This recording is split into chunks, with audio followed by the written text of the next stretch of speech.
GNK Tamilnadu kitchen உங்களை அன்புடன் வரவேற்கிறோம். ஃப்ரெண்ட்ஸ், இன்னைக்கு வீடியோவில் நம்ம என்ன பார்க்க போகிறோம்னா சிக்கன் சூப் எப்படி பண்ணுறதுன்னு தான் பார்க்க போகிறோம். ஒரு ஈஸியான மெத்தடில் நம்ம வீட்டில் வாங்கிட்டு வந்த சிக்கனில் கொஞ்சமாக எலும்பெடுத்து எப்படி சிக்கன் சூப் பண்ணுறதுன்னு தான் இந்த வீடியோவில் பார்க்க போகிறோம். நம்மக்கிட்ட இருக்கிற பொருளை வச்சு ரொம்ப ஈஸியான மெத்தடில் எப்படி சிக்கன் சூப் பண்ணுறதுன்னு பார்க்கலாம். சிக்கன் சூப்பு மாதிரியே தான் மட்டன் சூப்பு, எல்லாத்துக்கும் ஒரே மெத்தடு தான்.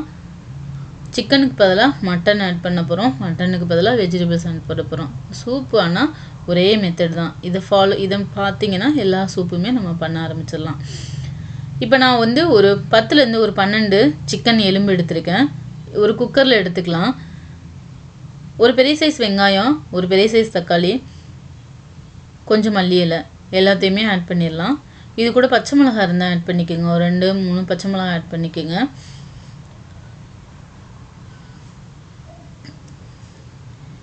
எல்லாத்தையுமே ஆட் பண்ணியாச்சு. ஒரு 1/4 டீஸ்பூன் அளவுக்கு சீரகம் சோம்புத்தூள் ஆட் பண்ணிடலாம். 1 டீஸ்பூன் அளவுக்கு உப்பு, கொஞ்சமாக மஞ்சத்தூள், ஒரு 1/2 டீஸ்பூன் அளவுக்கு மல்லித்தூள்,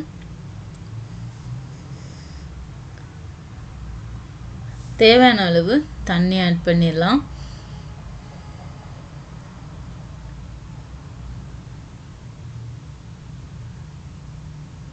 தண்ணி தேவைக்கேற்ப ஆட் பண்ணிக்கோங்க.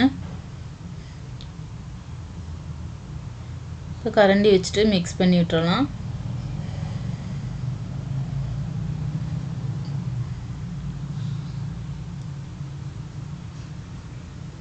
அரை டீஸ்பூன் அளவுக்கு இஞ்சி பூண்டு பேஸ்ட், மெயினாக இஞ்சி பூண்டு பேஸ்ட்டு ஆட் பண்ணிக்கோங்க.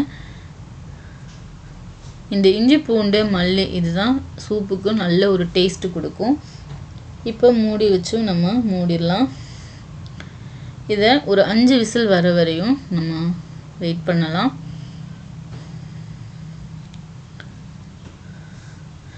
பார்த்தீங்கன்னா இப்போ நமக்கு 5 விசில் ஆயிடுச்சு, ஸ்டீம்லாம் போயிடுச்சு. இப்போ நம்ம ஓப்பன் பண்ணி பார்த்துடலாம் குக்கரை. சூப்பராக வெந்துருச்சு. எல்லாமே வெங்காயம் தக்காளி எல்லாம் கரைஞ்சிருச்சு. அவ்வளோதான். இப்போ நம்ம சூப்பு தாளிச்சிடலாம். ஒரு கடாயில் தேவையான அளவு எண்ணெய் விட்டுறலாம்.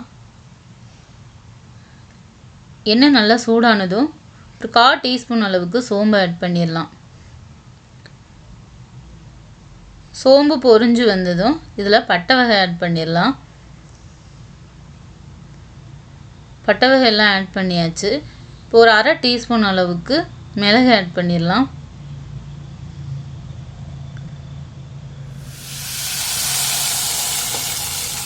இப்போ எல்லாமே நல்லா பொரிஞ்சு வந்ததும் நம்ம இதில் எடுத்து வச்சுருக்க சூப்பை ஆட் பண்ணிடலாம்.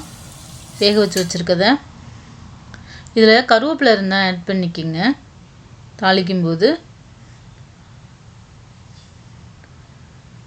அவ்வளோதான். இப்போ நமக்கு ஒரு சூப்பரான சூப்பு ரெடி ஆயிடுச்சு.